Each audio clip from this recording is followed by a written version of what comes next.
The following content is provided under India's first open courseware program. Your support will help RJ Academy continue to offer high-quality educational resources for free. Thermodynamics में अभी तक हम लोग काफ़ी कुछ पढ़ चुके हैं। स्टार्ट हमने किया था बिल्कुल बेसिक से, जहां पर आपने कंप्लीट डेरिवेटिव और पार्शियल डेरिवेटिव का जिक्र किया था, और उसके बाद हम लोगों ने थर्मोडायनामिक कोफिशिएंट को पढ़ा, अल्फा, बीटा और गामा की हमने वहां पर बात की। उसके बाद आप लोगों ने स्टेट फंक्शन को पढ़ा, पाथ फंक्शन को पढ़ा, और इनको पढ़ते वक्त आप लोगों ने उल्लर थ्योरम को भी वहीं पर डिस्कस किया। फिर आपने हीट कैपेसिटी के बारे में पढ़ा, और साथ ही साथ आप लोगों ने फीचर्स ऑफ हीट कैपेसिटी को भी वहीं पर पढ़ लिया। इन सब बेसिक को कवर करने के बाद आपने वर्क डन निकालना सीखा इन case of reversible process and irreversible process. उसके बाद हमने कुछ मॉडल्स पढ़े जो आपके सिलेबस में थे, जैसे कि Joule Thomson experiment, Carnot engine, heat pump और रेफ्रिजरेटर। इन सबको पढ़ने के बाद हम लोग डेल्टा एस को कैलकुलेट करने लगे, चाहे आपके पास ट्रांसफॉर्मेशन रिवर्सिबल हो, इरिवर्सिबल हो, रिवर्सिबल फेज ट्रांसफॉर्मेशन हो या फिर इरिवर्सिबल फेज ट्रांसफॉर्मेशन हो। इन सभी ट्रांसफॉर्मेशन के कोरस्पॉन्डिंग आप लोगों ने डेल्टा एस को कैलकुलेट करना सीख लिया, और उसके फॉर्मूले को भी आपने वहां पर याद किया। उसके बाद हमने डेल्टा जी की बात की, और डेल्टा जी को पढ़ते वक्त हम लोगों ने गिब्स हेल्महोल्ट्ज़ इक्वेशन की बात की, जहां से आप लोगों ने डेल्टा ए को कैलकुलेट करना भी सीख लिया। उसके बाद हमने किरचॉफ इक्वेशन की बात की, जहां पर आप लोग डेल्टा एच को कैलकुलेट कर रहे थे। लास्ट क्लास के अंदर हम लोगों ने थर्मोडायनामिक्स ऑफ ओपन सिस्टम को स्टार्ट किया था, और केमिकल पोटेंशियल के बारे में हम लोगों ने थोड़ा बहुत इंट्रोडक्शन लिया था, और साथ ही साथ देखा था कि किस तरीके से आपका केमिकल पोटेंशियल टेम्परेचर के ऊपर डिपेंड करता है। आज इस क्लास में हम लोग देखेंगे कि केमिकल पोटेंशियल का डिपेंडेंस क्या होता है प्रेशर के ऊपर, और क्या होती है आपकी फ्यूगेसिटी। तो चलिए शुरू करते हैं आज की क्लास।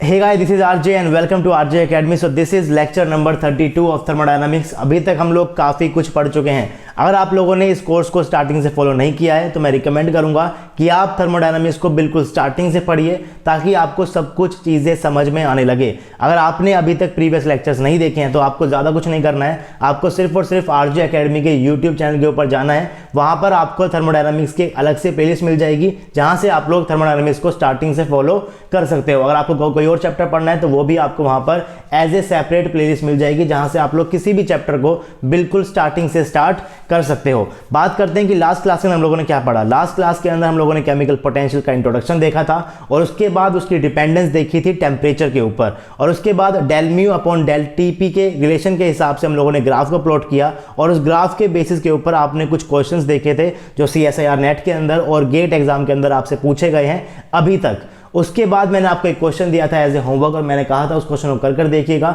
अगर आपको कोई भी डाउट आए तो आप कमेंट सेक्शन के अंदर कमेंट कर सकते हो, लेकिन कोई कमेंट मुझे मिला नहीं, इसका मतलब आप लोगों ने वो क्वेश्चन कर लिया होगा और आपको उस क्वेश्चन के अंदर कोई भी डाउट नहीं है। इसीलिए मैं आगे बढ़ रहा हूँ, उस क्वेश्चन को स्किप कर रहा हूँ और अपने केमिकल पोटेंशियल के टॉपिक को थोड़ा सा और आगे लेकर चलते हैं। तो लास्ट क्लास में टेम्परेचर डिपेंडेंस देखी थी। आज हम लोग बात करेंगे किस तरीके से आपका प्रेशर के ऊपर, प्रेशर के चेंज होने से आपका केमिकल पोटेंशियल चेंज होता है, यानी कि प्रेशर डिपेंडेंस देखेंगे ऑन केमिकल पोटेंशियल। इसका मतलब हम लोग बात करेंगे डेल म्यू अपॉन में डेल पी टी के बारे में, यानी कि आपका टेम्परेचर कांस्टेंट रहेगा, प्रेशर के चेंज होने पे आपको म्यू के अंदर चेंज देखना है। और लास्ट क्लास के अंदर हम लोगों ने उल्लर थ्योरम का यूज कर अपने एक्सप्रेशन को निकाला था कि किस तरीके से आपका डेल म्यू और del mu upon del p t का रिलेशन आपका दिखता है। तो उल्लर थ्योरम का मैंने यूज किया था और हम लोग एक एक्सप्रेशन तक पहुंचे थे, जो एक्सप्रेशन आपके सामने मैंने यहाँ पर लिखा हुआ है। इस एक्सप्रेशन को आप लोग याद कर सकते हो, या फिर आप लोग डायरेक्ट इस एक्सप्रेशन को भी याद कर सकते हो कि आपका जो del mu upon del p t है वो आपका बराबर होता है पार्शियल मोलर वॉल्यूम के ऊपर,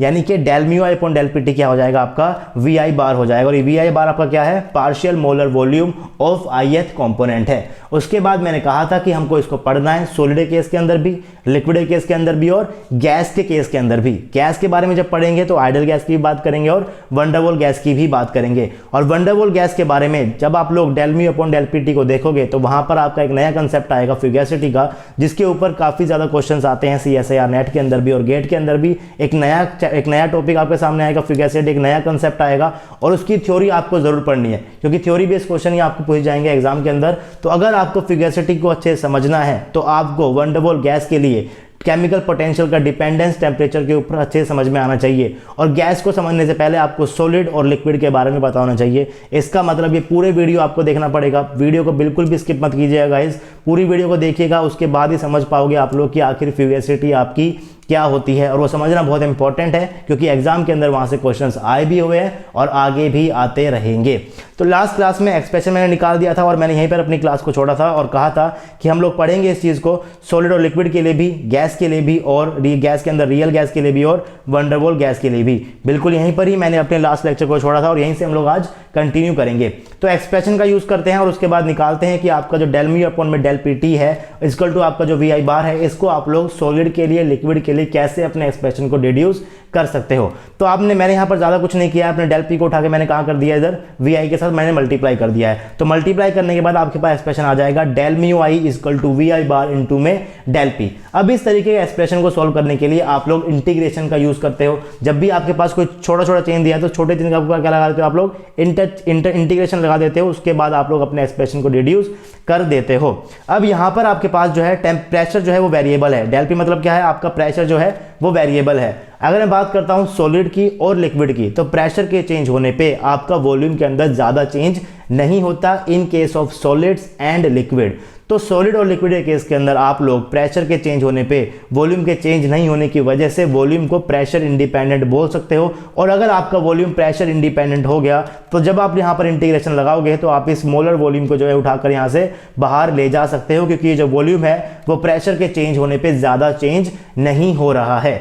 अब मैंने इस लाइन को बोलते हुए वी आई को जो है वो मोलर वॉल्यूम बोला है, ना कि पार्शियल मोलर वॉल्यूम बोला है, क्योंकि क्वेश्चन के अंदर जब आपके पास क्वेश्चन मिलेगा तो वहां पर आपको गिवन होगा कि आपके पास कोई भी सॉलिड होगा, आपको गिवन होगा कि इनिशियल प्रेशर क्या है, इस प्रेशर के ऊपर केमिकल पोटेंशियल ये रहा, आप लोग दूसरे प्रेशर के ऊपर केमिकल पोटेंशियल निकाल दो और सॉलिड या फिर लिक्विड का जो आपके पास मोलर वॉल्यूम है वो भी आपको क्वेश्चन के अंदर गिवन होगा। तो वहां पर आपका जो पार्शियल मोलर वॉल्यूम है उसको मैंने मोलर वॉल्यूम क्यों बोला, क्योंकि अगर आप लोग इस पार्शियल मोलर वॉल्यूम के एक्सप्रेशन को देखोगे तो आपके किसके बराबर होता है, ये आपका बराबर होता है डेल वी अपॉन में डेल एन आई, और साथ में आपके पास यहां पर कुछ कांस्टेंट होंगे। इसका मतलब आप लोग चेंज इन वॉल्यूम पढ़ रहे हो with respect to change in amount. आपको रिएक्शन के अंदर जितनी भी आपकी स्पीसीज होती है उनके अमाउंट को आप लोग हल्का हल्का चेंज करते हो और आप देखते हो कि आपके वॉल्यूम में कितना चेंज हो रहा है।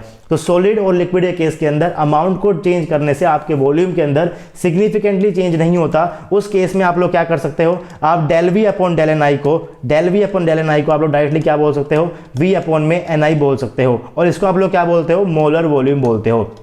यानी कि आप लोग सॉलिड लिक्विड केस के अंदर पार्शियल मोलर वॉल्यूम को मोलर वॉल्यूम भी बोल सकते हो, जो कि आपको क्वेश्चन के अंदर एज इट इज गिवन होगा, या फिर आपको बाकी कंडीशंस गिवन होगी और आपसे मोलर वॉल्यूम वो पूछ लेगा। तो सॉलिड और लिक्विड केस के अंदर हम लोग इंटीग्रेशन करते हैं। मैंने यहाँ पर क्या लगा दिया, इंटीग्रेशन का साइन लगा दिया। पी नोट मैंने लिया इनिशियल प्रेशर, पी मैंने क्या लिया, फाइनल प्रेशर, म्यू नोट क्या आपके पास इनिशियल प्रेशर और म्यू आपके पास क्या है, फाइनल केमिकल पोटेंशियल। आपके पास जो म्यू नोट है वो क्या है, इनिशियल केमिकल पोटेंशियल, और म्यू क्या आपके पास फाइनल केमिकल पोटेंशियल। इसका मतलब पी नोट प्रेशर के ऊपर आपका केमिकल पोटेंशियल म्यू नोट है, पी प्रेशर के ऊपर आपका केमिकल पोटेंशियल क्या है, म्यू है। तो लिमिट्स को मैंने लगा दिया, आपको सिर्फ इंटीग्रेट करना है और आपको पता है कि जो आपका मोलर वॉल्यूम है वो प्रेशर इंडिपेंडेंट है, इसीलिए आप लोग इसको इंटीग्रेशन से बाहर भी ले जा सकते हो। तो सबसे पहला काम तो आपको यही करना है, आपको वी आई को बाहर निकाल देना है। वी आई बाहर निकल गया, आपका जो डी म्यू है इसका इंटीग्रेशन क्या हो जाएगा, सिंपल म्यू हो जाएगा। उसके ऊपर आपको लिमिट्स लगानी है, म्यू नोट से म्यू। तो जब लिमिट आएगा तो क्या हो जाएगा पास, म्यू माइनस का म्यू नोट। इसको आप लोग क्या बोल सकते हो, डेल ऑफ म्यू भी बोल सकते हो। आप लोग इसको ऐसे बोल लो या फिर ऐसे बोल लो, बात क्या है, सेम है। किसी भी फॉर्म में आप एक्सप्रेशन को याद करो, आपको बस एक्सप्रेशन याद होना चाहिए। तो मैंने वी आई को बाहर निकाल दिया, अंदर क्या बच गया आपके पास, integration of d p, limit आपके पास क्या है, पी नोट से पी। इसका इंटीग्रेशन क्या होगा, पी, उसके ऊपर लिमिट क्या लगाओगे आप लोग, पी नोट से पी। जैसे ही आप लोग लिमिट को खोलोगे तो upper limit minus lower limit, यानी कि पी माइनस का पी नोट आपको देखने को मिल जाएगा। तो एक्सप्रेशन आपके पास क्या बन गया, म्यू माइनस का mu naught equal to v bar into में पी माइनस का पी नोट। आप इसको इस फॉर्म में याद कर लो, या फिर आप लोग delta mu equal to v bar into में पी माइनस का पी नोट, इस फॉर्म में याद कर लो। लेकिन आपको याद होने चाहिए, अगर आपको एक एक्सप्रेशन याद है दूसरा तो वो अपने आप याद ही हो जाएगा। बस आपको यहाँ पर म्यू माइनस म्यू नोट क्या लगाना है, डेल ऑफ म्यू लगाना है। आपको मैंने ये वाला एक्सप्रेशन क्यों याद कराया, क्योंकि क्वेश्चन के अंदर जनरली वो आपको गिवन होगा कि आपके पास जो चेंज इन पोटेंशियल है, यानी कि आपको डेल्टा म्यू डायरेक्टली क्वेश्चन के अंदर गिवन होगा। तो इसलिए मैंने यहाँ पर लिखा हुआ है रिमेंबर बोथ फॉर्म, आपको दोनों ही फॉर्म के अंदर इस एक्सप्रेशन को अच्छे से याद करना है। और और समझना है। तो सॉलिड का केस हो गया, लिक्विड का केस हो गया, ज़्यादा समझने का यहाँ पर था नहीं। एक सिंपल सी इक्वेशन आई और इस इक्वेशन को आपको याद करना है। ये जो इक्वेशन मैंने यहाँ पर लिखी हुई है, इस इक्वेशन को आपको एज इट इज़ याद करना है। यहाँ से डायरेक्ट क्वेश्चन आपको देखने को मिल जाएंगे एग्जाम के अंदर, चाहे वो CSIR नेट का हो या फिर गेट का आपका एग्जाम हो। अब बात करते हैं कि गैसेज के केस के अंदर आपका जो केमिकल पोटेंशियल है वो किस तरीके से वेरी करता है जब भी आप लोग अपने प्रेशर को चेंज करते हो। आपको प्रेशर डिपेंडेंस देखना है केमिकल पोटेंशियल के ऊपर इन केस ऑफ गैसेज। अब भाई गैस के केस के अंदर तो अगर आपका जो वॉल्यूम है वो प्रेशर के चेंज होने पे चेंज हो रहा है, तो इसका सीधा मतलब ये है कि आप लोग VI बार को इंटीग्रेशन से बाहर डायरेक्टली नहीं ले सकते, क्योंकि जो आपका वॉल्यूम है वो प्रेशर के ऊपर चेंज हो ही रहा है। और आइडियल गैस के लिए आपको पता है कि आइडियल गैस इक्वेशन क्या होती है, आपको पता है कि PV इक्वल टू क्या होता है, nRT होता है। यहां से आप लोग बोल सकते हो कि V/N आपका क्या हो जाएगा, RT/P हो जाएगा। इसको आप लोग क्या बोलोगे, V/N को V बार बोलोगे। मैंने आपको कहा है कि आप लोग पार्शियल मोलर वॉल्यूम को मोलर वॉल्यूम भी बोल सकते हो। तो यह क्या हो गया आपके पास, V बार हो गया। तो V बार क्या निकल गया आपके पास, RT/P।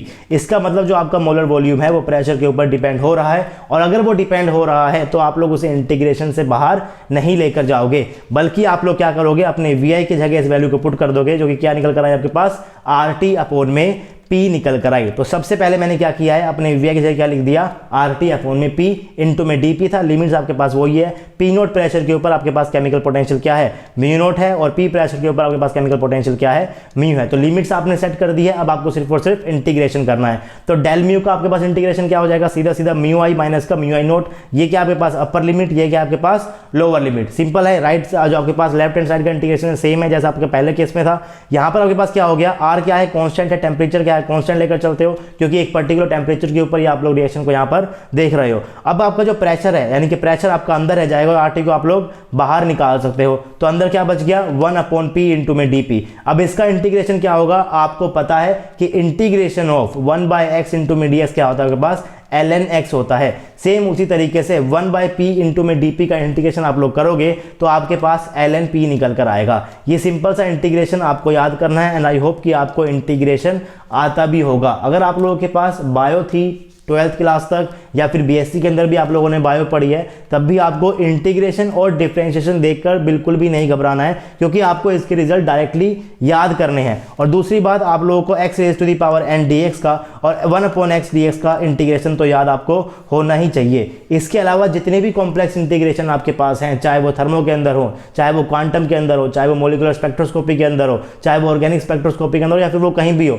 वो सब आपको एग्जैक्टली एज इट इज याद करने हैं, उनको आपको डेरिवेशन कर नहीं देखना है। तो आपको पता होना चाहिए कि 1/x का इंटीग्रेशन क्या होता है आपके पास, ln(x) होता है। सेम इसी तरीके से 1/P इंटू में DP का इंटीग्रेशन क्या हो जाएगा आपके पास, ln(P) हो जाएगा। तो इंटीग्रेशन की मैंने यहां पर वैल्यू को रख दिया, और आपके पास क्या निकल कर आ गया, ये इंटीग्रेशन ऑफ 1/P इंटू में DP क्या निकल कर आएगा आपके पास, लिमिट में लगाता हूँ P नोट से P, ये निकल कर आएगा आपके पास ln(P). उसको आप लिमिट लगाओगे, लिमिट क्या है, P नोट से P। पहले क्या लगाओगे, अपर लिमिट क्या आपके पास P है, तो ln(P) माइनस का लोअर लिमिट ln(P नोट। इसको आप लोग क्या बोल सकते हो, ln(P/P नोट भी बोल सकते हो, क्योंकि लॉगरिथम की ये प्रॉपर्टी होती है कि ln of A minus ln of B क्या होता है आपके पास, ln ऑफ A/B होता है।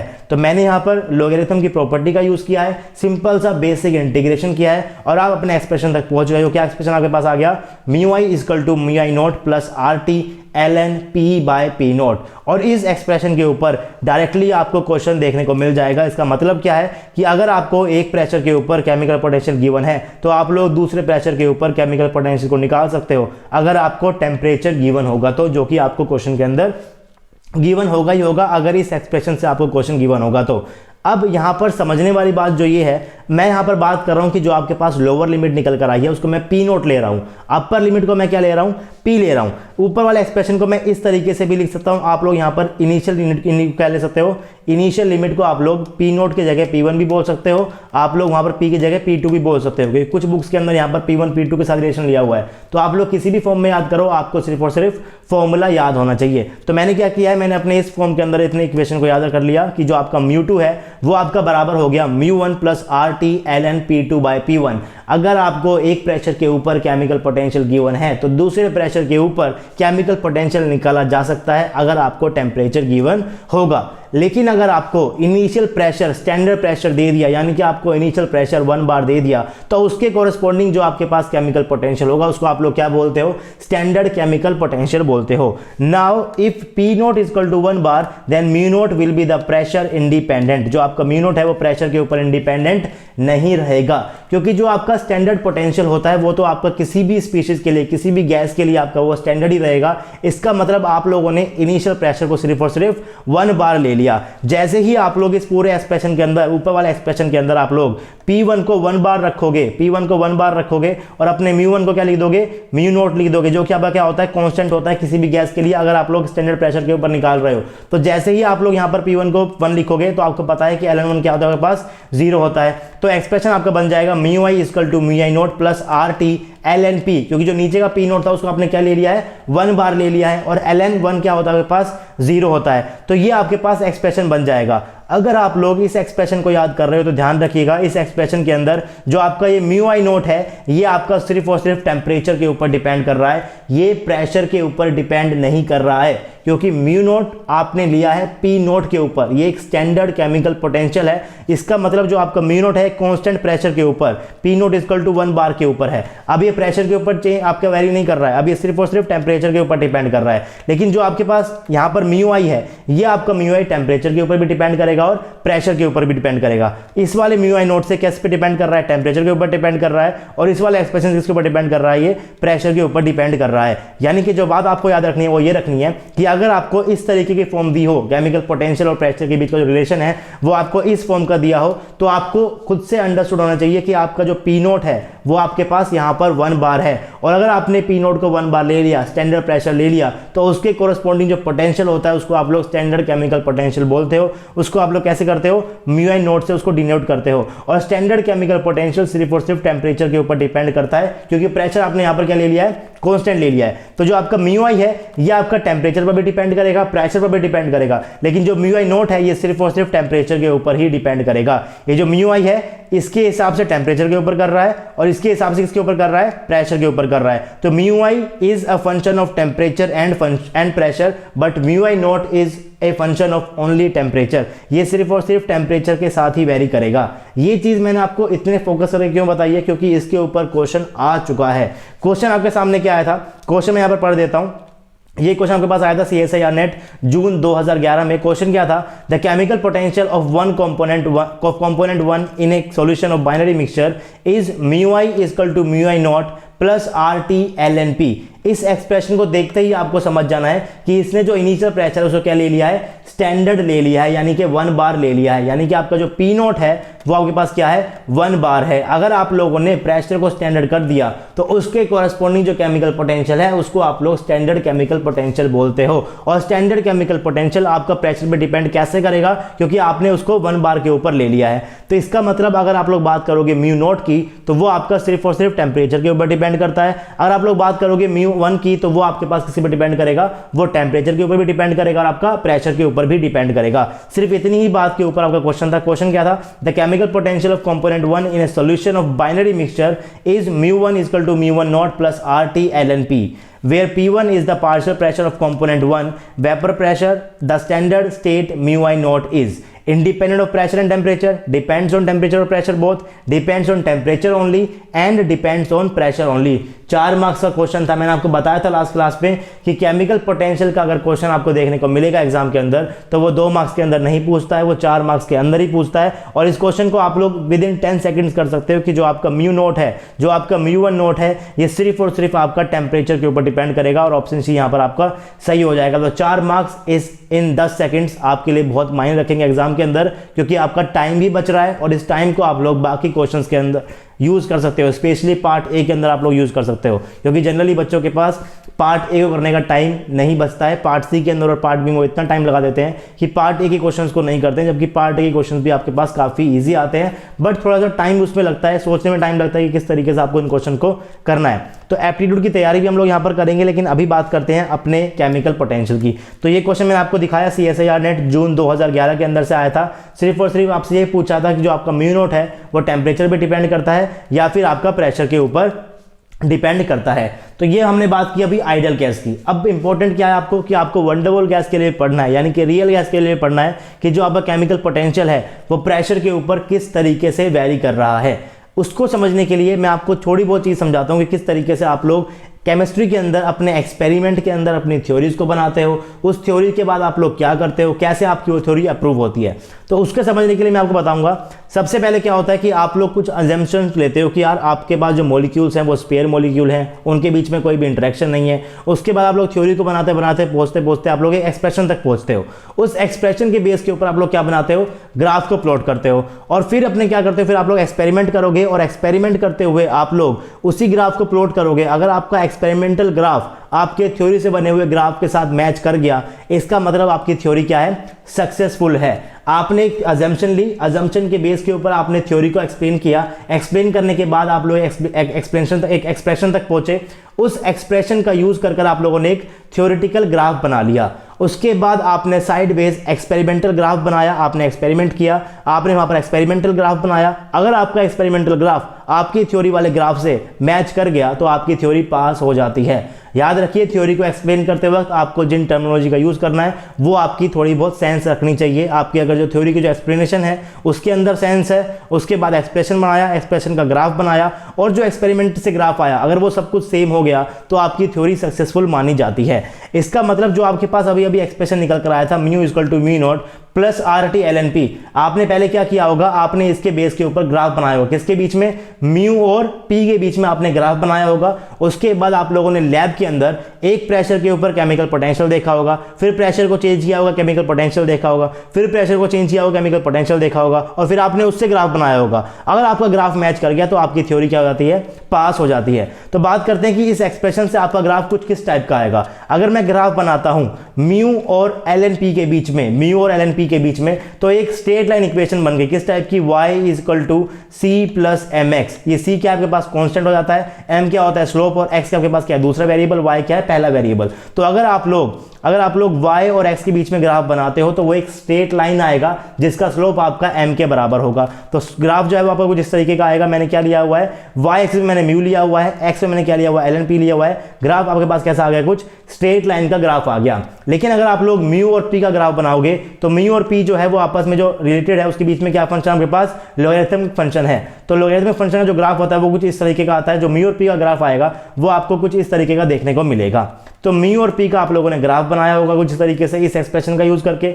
उसके बाद एक्सपेरिमेंट्स हुए होंगे, उसके अंदर प्रेशर को चेंज कर पोटेंशियल को निकाला होगा, कैलकुलेट किया होगा, फिर उसके हिसाब से ग्राफ बनाया होगा, और वो ग्राफ भी आपके पास इसी तरीके का आया था अगर आप लोग आइडियल गैस को लेकर चलोगे तो। लेकिन एक्सपेरिमेंट आप कैसे करोगे अगर आपके पास आइडियल गैस है ही नहीं तो। यानी कि आप लोग एक्सपेरिमेंट कर सकते हो सिर्फ और सिर्फ रियल गैस को लेकर, क्योंकि आइडियल गैस तो आपके पास है ही नहीं प्रैक्टिकल लाइफ में। तो आइडियल गैस को लेकर आप लोग प्रैक्टिकल कैसे करोगे। इसका मतलब आपके पास कभी भी ग्राफ ऐसा नहीं निकल कर आएगा। लेकिन अगर आपके पास आइडियल गैस होगी तो म्यू और p का ग्राफ एग्जैक्टली इस तरीके का ही आएगा। लेकिन एक्सपेरिमेंट में आप जो यूज करते हो गैस वो आप लोग रियल गैस का यूज करते हो, क्योंकि आइडियल गैस तो आपके पास कुछ है ही नहीं, राइट। तो आप लोगों ने वंडर वॉल गैस का यूज किया होगा, तो आपके पास ग्राफ तो बनकर आ गया वंडर वॉल गैस का, लेकिन आपके पास कोई थ्योरी नहीं है उसकी।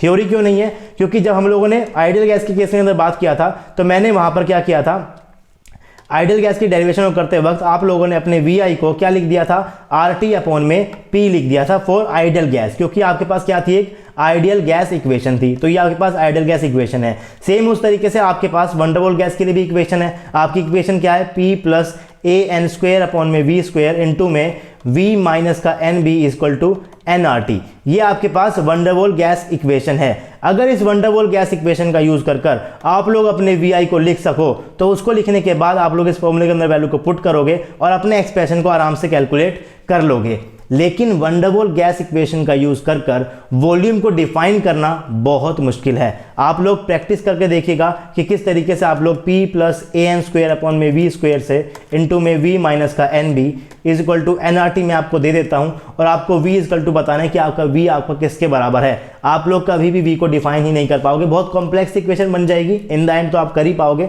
लेकिन बहुत कॉम्प्लेक्स इक्वेशन बन जाएगी। इसीलिए पार्शियल डेरिवेटिव को पढ़ते वक्त आप लोगों ने डेल वी अपॉन में del t for real gases नहीं निकाला था। पार्शियल डेरिवेटिव को पढ़ते हुए आप लोगों ने सिर्फ आइडियल गैस के ऊपर या फिर रिड्यूस वंडरवॉल गैस के लिए ही आप लोगों ने पार्शियल डेरिवेटिव कैलकुलेट किया था, क्योंकि वंडरवॉल इक्वेशन का यूज कर कर आप लोग V को डिफाइन ही नहीं कर पाओगे। प्रेशर को डिफाइन आप कर सकते हो, प्रेशर क्या लिखोगे आप लोग, P आपका क्या हो जाएगा nRT अपॉन में V माइनस का NB माइनस का AN स्क्वायर अपॉन में V स्क्वायर। तो ये आपके पास प्रेशर हो गया फॉर रियल गैस। अगर आपके पास प्रेशर डिफाइन आप लोगों ने कर दिया तो आप लोग डेल P अपॉन में del V at constant temperature और डेल V अपॉन में del P del T at constant volume को इजीली कैलकुलेट कर दोगे, क्योंकि आपके पास प्रेशर आपके पास निकल कर आ गया जो कि आपके कुछ इसके बराबर होता है। लेकिन अगर मैं वॉल्यूम को निकालना चाहूं वंडरवॉल गैस के लिए तो आप लोग वॉल्यूम को नहीं निकाल पाते, इसीलिए del V upon del PT की या फिर del V upon del TP की आप लोग बात नहीं करते हो in case of van der Waals gas equation. लेकिन आपको पढ़ना तो पड़ेगा कि आखिर वंडरवॉल गैस के अंदर किस तरीके से केमिकल पोटेंशियल आपका प्रेशर के ऊपर डिपेंड करता है। तो इसके अंदर आप लोग क्या करोगे, आप यहां पर एक उल्टा मेथड का यूज करोगे।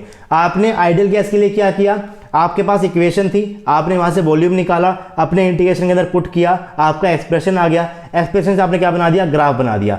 रियल गैस के लिए हम लोग क्या करेंगे, हम लोग उल्टा चलेंगे। आप लोग रियल गैस को लोगे लैब के अंदर, आप लोग एक्सपेरिमेंट करोगे और अपना म्यू और आपके पी का बीच का ग्राफ बना दोगे और उस ग्राफ को यूज करते हुए आप लोग समझोगे कि आपकी जो एक्सप्रेशन है वो किस टाइप का आपका एक्सप्रेशन दिखेगा या उस एक्सप्रेशन को आप किस तरीके से लिख सकते हो। तो एक्सप्रेशन आपको यहां पर याद नहीं करना, लेकिन आपको ये याद करना है, आपके सिलेबस में क्या है कि जो आपका ग्राफ बनेगा म्यू और पी का वंडरवॉल गैस के लिए, जो उसका ग्राफ है वो बिल्कुल आइडियल वाला ग्राफ तो बिल्कुल भी नहीं आएगा, क्योंकि जो आपका ग्राफ था आइडियल के केस के अंदर मैंने आपको बताया जो आपके पास आइडियल में ग्राफ था वो कुछ इस टाइप का आएगा फॉर आइडियल गैस। लेकिन अगर मैं बात करता हूं वंडरवॉल गैस के लिए आपका ग्राफ क्या आएगा, तो उसमें थोड़ा बहुत आपको डेविएशन देखने को मिलता है, कुछ इस तरीके का आपका ग्राफ आएगा फॉर रियल गैसेस। अब ये जो डेविएशन है ये क्यों आया है उसका सिर्फ और सिर्फ थ्योरेटिकल एक्सप्लेनेशन आपके सिलेबस में है, तो वही आपको पढ़ना है और वहीं पर ही आप लोग इंट्रोड्यूस करोगे अपनी फ्यूगेसिटी को। तो बात करते हैं जो मैंने आपको बताया, मैंने वहां पर वो चीज लिखी हुई है, the variation of chemical potential with pressure is dependent on the value of molar volume, but in case of van der Waals gas the value of volume can not be determined easily. आपको क्या करना था, आपके पास यहाँ पर डेल म्यू था, आपको इसको इंटीग्रेट करना था, यहाँ पर क्या था वी आई बार था इंटू में डीपी था। तो सॉलिड थी, लिक्विड थी, आप लोगों ने क्या किया, इस वॉल्यूम को उठाकर बाहर फेंक दिया। आइडियल गैस थी, आपने क्या किया, वी आई की जगह r t by ideal gas ने क्या कर दिया, इसकी जगह आर टी बाय पी लगा दिया। लेकिन अगर मैं रियल गैस लेके आऊंगा तो आपके पास कोई एक्सप्रेशन तो है नहीं, तो आप लोग क्या करोगे, और बाहर भी आप लोग नहीं निकाल सकते क्योंकि आपका जो वॉल्यूम है वो प्रेशर के ऊपर डिपेंड तो करता है। यही चीज मैंने यहाँ पर लिखी हुई है, the variation of chemical potential with pressure is dependent on the value of molar volume, but in case of van der Waals gas the value of volume cannot be determined so easily। अब उसे determine नहीं कर सकते तो हम क्या करेंगे, हम लोग उल्टा चलेंगे, पहले हम लोग ग्राफ को प्लॉट करेंगे। तो जब एक्सपेरिमेंट कर कर आपके पास जो ग्राफ निकल कर आया for van der Waals gas, वो ग्राफ आपके पास कुछ इस तरीके का निकल कर आया, यानी कि ग्राफ के अंदर आपको थोड़ी बहुत डेविएशन देखने को मिली। और वो डेविएशन किस टाइप की थी, जो मैंने यहाँ पर लाइन दिखाई हुई किसके लिए आपके पास है, ये आपके पास है आइडियल गैस के लिए, जो यहाँ पर आपके पास प्योर मैंने पूरी लाइन बनाई हुई है। और ये जो ब्रोकन लाइन है किसके लिए आपके पास, ये आपके पास है रियल गैस के लिए, यानी कि van der Waals गैस के लिए। तो रियल गैस के लिए आपको डेविएशन देखने को मिला, और डेविएशन किस टाइप का था कि अगर आप लोग बात करते हो, मान लीजिए मैं इस प्रेशर को 3 रीजन के अंदर बांट रहा हूं। यहां पर आपके पास क्या है, ये जो प्रेशर है कैसा प्रेशर आपके पास, लो प्रेशर है। ये प्रेशर कैसा आपके पास, मॉडरेट प्रेशर आपने यहां पर अप्लाई किया हुआ है। और ये वाला प्रेशर कैसा आपके पास, हाई प्रेशर आपके पास। यानी कि अगर मैं बात करता हूं लो प्रेशर की, तो लो प्रेशर के लिए जो आपका ग्राफ आ रहा था आइडियल गैस के लिए और आपके पास रियल गैस के लिए, वो लगभग आपके पास सेम निकल कर आ रहा था। लेकिन अगर आप लोग मॉडरेट प्रेशर को अप्लाई करोगे, उस केस के अंदर आपका रियल गैस का जो केमिकल पोटेंशियल था वो आपका कम हो गया था, अगर आप लोग आइडियल गैस के केमिकल पोटेंशियल से कंपेयर करोगे।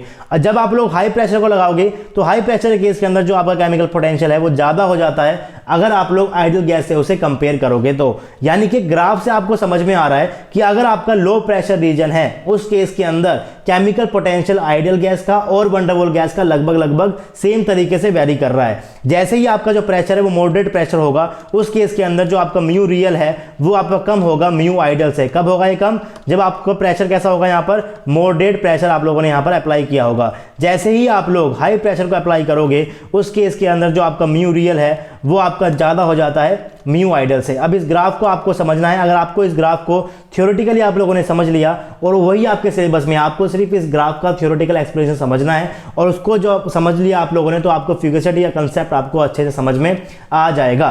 बेसिकली मैं इसे किस तरीके से समझ सकता हूँ, मान लीजिए कि आपके पास कोई बीकर है और बीकर के अंदर आपके पास कोई गैस भरी हुई है। ये आपके पास बीकर है, बीकर के अंदर आपके पास क्या है, कुछ गैस भरी हुई है। ऊपर से आपने क्या अप्लाई कर दिया, यहाँ पर पिस्टन आप लोगों ने यहाँ पर लगा दिया। अब आपके पास यहाँ पर दो टाइप के प्रेशर हैं। एक आप लोगों ने यहाँ पर ग्राफ पढ़ा है, मान लीजिए आप लोग यहाँ पर ग्राफ ड्रॉ कर रहे हो म्यू वर्सेस पी का, और ये आपके पास इक्वेशन थी। कौन सी इक्वेशन थी, mu equal to mu naught plus r t l n p. तो अगर मैं आपसे एक बात पूछूं पहले तो कि क्या ये जो प्रेशर मैंने यहाँ पर लिखा हुआ है और ये जो प्रेशर मैंने यहाँ पर लिखा हुआ है, क्या वो सेम प्रेशर है? क्योंकि जब भी हम लोग गैस के बारे में बात करते हैं तो आपके पास दो टाइप के प्रेशर हो सकते हैं। पहला प्रेशर क्या हो सकता है, जो मैं यहाँ पर ऊपर से अप्लाई कर रहा हूँ, और दूसरा प्रेशर क्या हो सकता है, जो ये मॉलिक्यूल्स इस वॉल कंटेनर की वॉल्स के ऊपर लगा रहे हैं। जो ये मॉलिक्यूल जो है इस कंटेनर की वॉल के ऊपर जो प्रेशर अप्लाई कर रहे हैं, एक प्रेशर आपके पास वो देखने को मिल जाएगा। तो ये वाला प्रेशर कौन सा प्रेशर है और ये वाला प्रेशर कौन सा प्रेशर है, जरा उसके बारे में समझने की कोशिश करते हैं। देखिए, जब भी आप लोग एक्सपेरिमेंटल तरीके से ग्राफ को प्लॉट करते हो तो उस केस के अंदर आप लोग प्रेशर कंडीशन को चेंज करोगे, केमिकल पोटेंशियल को चेक करोगे, फिर प्रेशर को चेंज करोगे, केमिकल पोटेंशियल को चेक करोगे, फिर प्रेशर को चेंज करोगे, केमिकल पोटेंशियल को चेंज करोगे। यानी कि आप लोग प्रेशर को बाहर से चेंज कर रहे हो।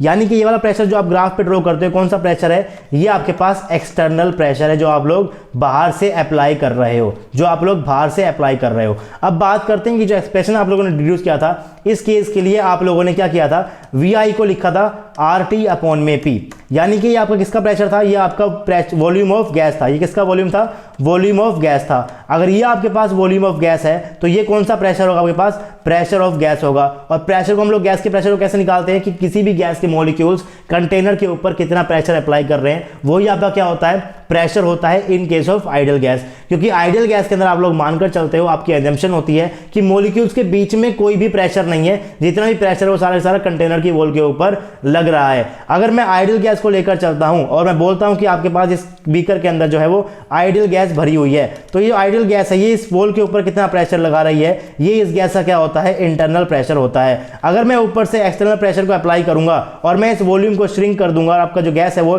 इतने से पार्ट में आ जाएगी, तो उस केस के अंदर जो आपका वॉल्यूम, आपका जो मॉलिक्यूल्स है वो कंटेनर के ऊपर कितना प्रेशर अप्लाई करेंगे, वो उसका क्या होगा, इंटरनल प्रेशर होगा। लेकिन दोनों ही केस के अंदर, इस पहले वाले केस में भी और दूसरे वाले केस के अंदर भी, जो आपके आइडियल गैस के मॉलिक्यूल्स हैं उनके बीच में कोई भी इंटरेक्शन नहीं होगा। ना तो अट्रैक्शन होता है, ना ही आपके पास रिपल्शन होता है। इंटरेक्शन दो टाइप के होते हैं, रिपल्शन भी हो सकता है और उसके बीच में अट्रैक्शन भी हो सकता है। तो आइडियल केस के बीच में आप लोग लेकर चलते हो, आप लोग मानकर चलते हो कि मॉलिक्यूल्स के बीच में ना तो अट्रैक्शन है ना ही रिपल्शन है, सिर्फ और सिर्फ आपके कंटेनर के वॉल के ऊपर ही आपका प्रेशर लग रहा है, जिसको आप लोग क्या बोलते हो, गैस का प्रेशर बोलते हो। लेकिन रियल गैस के अंदर ऐसा नहीं है। रियल गैस के अंदर जो आपके मॉलिक्यूल्स हैं उनके बीच में इंटरेक्शन होता है, उनके बीच में रिपल्शन भी होता है, उनके बीच में क्या होता है, आपके पास अट्रैक्शन भी होता है। और उसी वजह से आपका जो प्रेशर है कंटेनर की वॉल पे जो लग रहा है वो चेंज हो जाएगा। अगर वो चेंज हो जाएगा तो जो आपने एक्सप्रेशन यहाँ पर लिखा था, mu equal to mu naught plus r t l n p, आपका ये वाला प्रेशर भी चेंज हो जाएगा। क्योंकि ये वाला कौन सा प्रेशर है, pressure exerted on the wall of container. ये कौन सा प्रेशर है, pressure exerted on the wall of container, कि कंटेनर की वॉल के ऊपर जो आपके पास गैस के मॉलिक्यूल हैं वो कितना प्रेशर एक्सर्ट कर रहे हैं। और जो आप लोगों ने यहाँ पर ग्राफ बनाया था, यहाँ पर जो आपने प्रेशर को लिया था, ये कौन सा प्रेशर है जो आप लोग बाहर से अप्लाई कर रहे हो, जो आप लोग बाहर से अप्लाई कर रहे हो। इसीलिए जो ग्राफ मैंने आपको पढ़ाया था, इस केस में आप लोग जो कह रहे थे कि इस वाले रीजन के अंदर, स्टार्टिंग रीजन के अंदर कैसा प्रेशर था आपके पास, लो प्रेशर था। यानी कि जो आपने प्रेशर बाहर से अप्लाइड किया है वो लो प्रेशर अप्लाइड किया है। उसके बाद जो आपके पास ये रीजन था, इसमें कैसा प्रेशर था आपके पास, मॉडरेट प्रेशर था। यानी कि जो बाहर से आप लोग प्रेशर अप्लाई कर रहे हो वो मॉडरेट अमाउंट का प्रेशर अप्लाई कर रहे हो। और इस केस में जो आपका प्रेशर वो कैसा आपके पास, हाई प्रेशर है। तो दो टाइप के आपको प्रेशर देखने को मिल रहा है यहाँ पर। एक एक्सप्रेशन के अंदर है mu equal to mu naught plus r t l n p. तो ये जो प्रेशर है, समझ जाइए इस चीज को, यहाँ समझना बहुत जरूरी है कि ये जो प्रेशर है, ये प्रेशर कौन सा है आपके पास, ये वो प्रेशर है जो मॉलिक्यूल्स आपके कंटेनर के वॉल के ऊपर अप्लाई कर रहे हैं। ये कौन सा प्रेशर है जो आप लोग बाहर से अप्लाई कर रहे हो, कितना आप लोग एक्सटर्नल प्रेशर बाहर से अप्लाई कर रहे हो। तो अगर मैं रियल केस की बात करूंगा तो आप लोग बाहर से लो प्रेशर लगा लो, मॉडरेट प्रेशर लगा लो या फिर हाई प्रेशर लगा लो। आपका जो मॉलिक्यूल का जो प्रेशर होगा वो कंटेनर की वॉल के ऊपर वो चेंज होगा सिस्टमैटिक तरीके से, क्योंकि मॉलिक्यूल के बीच के पास तो कोई भी इंटरेक्शन नहीं है। आप लोग low pressure low, moderate pressure low या फिर हाई प्रेशर लो, जो आपके वॉल के ऊपर जो कंटेनर के ऊपर जो प्रेशर लग रहा है उसके अंदर कोई भी चेंज नहीं आएगा। लेकिन अगर आप लोग रियल गैस को लोगे वहां पर आपको चेंज देखने को मिलेगा। और वो चेंज आपको क्यों देखने को मिलेगा? क्योंकि रियल गैस के अंदर आपके जो मॉलिक्यूल्स हैं उनके बीच में कोई ना कोई इंटरेक्शन होता है। मान लीजिए कि आपके पास कोई बीकर है, मैंने यहाँ पर कोई बीकर लिया है और इस बीकर के अंदर आपके पास क्या भरी हुई है? रियल गैस भरी हुई है। ऊपर आपके पास क्या है? ये पिस्टन है और यहां से आप लोग क्या कर रहे हो? पिस्टन के ऊपर से प्रेशर को अप्लाई कर रहे हो। जब आपने इस पिस्टन के ऊपर एक मॉडरेट प्रेशर अप्लाई किया, राइट, मान लेता हूं कि मैंने यहां पर क्या किया? मॉडरेट प्रेशर जो है वो ऊपर से अप्लाई कर दिया। जैसे ही आप लोग प्रेशर अप्लाई करोगे इसका वॉल्यूम कम हो जाएगा। जैसे ही इसका वॉल्यूम कम होगा आप बोल सकते हो कि जो आपका गैस के जो मॉलिक्यूल्स हैं इनके बीच का डिस्टेंस कम हो गया, यानी कि जो मॉलिक्यूल्स है वो पास पास आ गए। जब मॉलिक्यूल्स पास पास आना स्टार्ट करेंगे तो उनके बीच में अट्रैक्शन फोर्स जो है वो डोमिनेट करेगा। अगर इस बीकर के अंदर मान लीजिए आपके पास यहाँ पर कुछ मॉलिक्यूल्स हैं, अगर इन मॉलिक्यूल्स के बीच में जो आपके पास अट्रैक्शन फोर्स हो रहा था अगर ये डोमिनेट करेगा तो ऑफकोर्स जो आपके पास यहाँ पर प्रेशर लग रहा था पीछे की साइड में कंटेनर के ऊपर, जो वॉल की कंटेनर के ऊपर जो प्रेशर लग रहा था ये आपके पास क्या हो जाएगा? कम हो जाएगा। अगर आपका अट्रैक्शन फोर्स डोमिनेट करेगा मॉलिक्यूल्स के बीच में तो जो कंटेनर के ऊपर प्रेशर लग रहा था आपके पास क्या हो जाएगा? कम हो जाएगा। इसका मतलब जो आपने अभी भी एक्सप्रेशन पढ़ा है mu naught equal to RT/LNP, ये वाला जो प्रेशर है ये वाला क्या हो जाएगा? आपके पास कम हो जाएगा। अगर ये वाला प्रेशर कम हो गया तो आपका जो पास जो केमिकल पोटेंशियल ये भी क्या हो जाएगा? कम हो जाएगा। तभी आपके जो ग्राफ के अंदर आपको डेविएशन देखने को मिला। आपने यहां पर डेविएशन में देखा है कि जो आपके अगर आप लोग बाहर से मॉडरेट प्रेशर को अप्लाई करोगे, तो जो आपका म्यू फॉर रियल गैस है वो आपको कम देखने को मिलता है म्यू ऑफ आइडियल गैस के लिए, क्योंकि आपको म्यू लिखते वक्त आपके पास जो म्यू इक्वल टू क्या होता है? म्यू प्लस RT/LNP होता है। आपका जो ये P है ये कौन सा प्रेशर है? जो मॉलिक्यूल्स कंटेनर की वॉल के ऊपर लगा रहे हैं। तो रियल गैस के केस के अंदर अगर आपने बाहर से एक्सटर्नली मॉडरेट प्रेशर लगाया उस केस में आपके मॉलिक्यूल्स पास पास आ गए, मॉलिक्यूल के बीच में जो अट्रैक्शन फोर्स है वो डोमिनेट हुआ और उसके डोमिनेट होने की वजह से जो कंटेनर के ऊपर जो प्रेशर लग रहा था वो कम हो गया। तो आपके पास ये वाला प्रेशर कम हो गया और इस केस में जो आपका म्यू है वो कम हो गया इन केस ऑफ रियल गैसेस। तो ये बात हमने की है। अगर आपने बाहर से जो प्रेशर अप्लाई किया है वो आपने मॉडरेट प्रेशर अप्लाई किया है। जितनी भी बातें मैं आपको बोल रहा हूँ ये सब चीजें मैं आपको लिखवाऊंगा। अभी के लिए बस आप समझिए कैसे मैं आपको समझा रहा हूँ। समझना इंपॉर्टेंट है। जो भी मैं आपको बोल रहा हूँ मैंने आगे नोट्स में लिखा हुआ है, वो आप लोग डाउनलोड कर सकते हो नीचे से, नोट्स आपको आराम से मिल जाएंगे। लेकिन आप लोग पहले समझिए कि मैं आपको क्या बता रहा हूँ। मैं आपको बता रहा हूँ कि अगर आपने रियल गैस के अंदर ऊपर से मॉडरेट प्रेशर अप्लाई किया तो attraction force between gases molecule dominates, उनके डोमिनेट होने की वजह से जो pressure on the container decrease हो जाएगा। अगर pressure on the container decrease हो गया तो आपके एक्सप्रेशन जो प्रेशर था वो डिक्रीज हो जाएगा और उस केस में जो आपका म्यू है वो क्या हो जाएगा? डिक्रीज हो जाएगा। तो ये बात हमने की है मॉडरेट प्रेशर को लेकर। अब बात करते हैं कि अगर आपका जो ऊपर जो आपने प्रेशर अप्लाई किया है वो आपने बहुत ज्यादा यानी कि हाई प्रेशर अप्लाई कर दिया। जैसे ही आप लोग यहां पर हाई प्रेशर अप्लाई करोगे तो वॉल्यूम बहुत ज्यादा श्रिंक हो जाएगा और जैसे ही वॉल्यूम बहुत ज्यादा श्रिंक हो जाएगा जो आपके मॉलिक्यूल्स है वो बहुत ज्यादा पास पास आ जाएंगे और जैसे ही मॉलिक्यूल बहुत ज्यादा पास पास आएंगे उस केस में उनके बीच में जो रिपल्शन फोर्स होता है वो डोमिनेट करेगा और जैसे ही मॉलिक्यूल के बीच में जो रिपल्शन फोर्स है वो डोमिनेट करेगा तो जो आपके पास कंटेनर की वॉल के ऊपर जो प्रेशर लगेगा वो प्रेशर ज्यादा लगने लग जाएगा। और जो एक्सप्रेशन आपके पास था mu equal to mu naught plus का RT/LNP, इसका मतलब अगर कंटेनर के ऊपर आपका प्रेशर ज्यादा हुआ इसका मतलब आपका ये वाला प्रेशर क्या हो गया? ज्यादा हो गया और आपका जो ये वाला म्यू है वो क्या हो गया? ज्यादा हो गया। इसी केस में आपने यहां पर देखा था जो आपने ग्राफ प्लॉट किया है, ग्राफ प्लॉट करते वक्त जब आप लोग बाहर से हाई प्रेशर को अप्लाई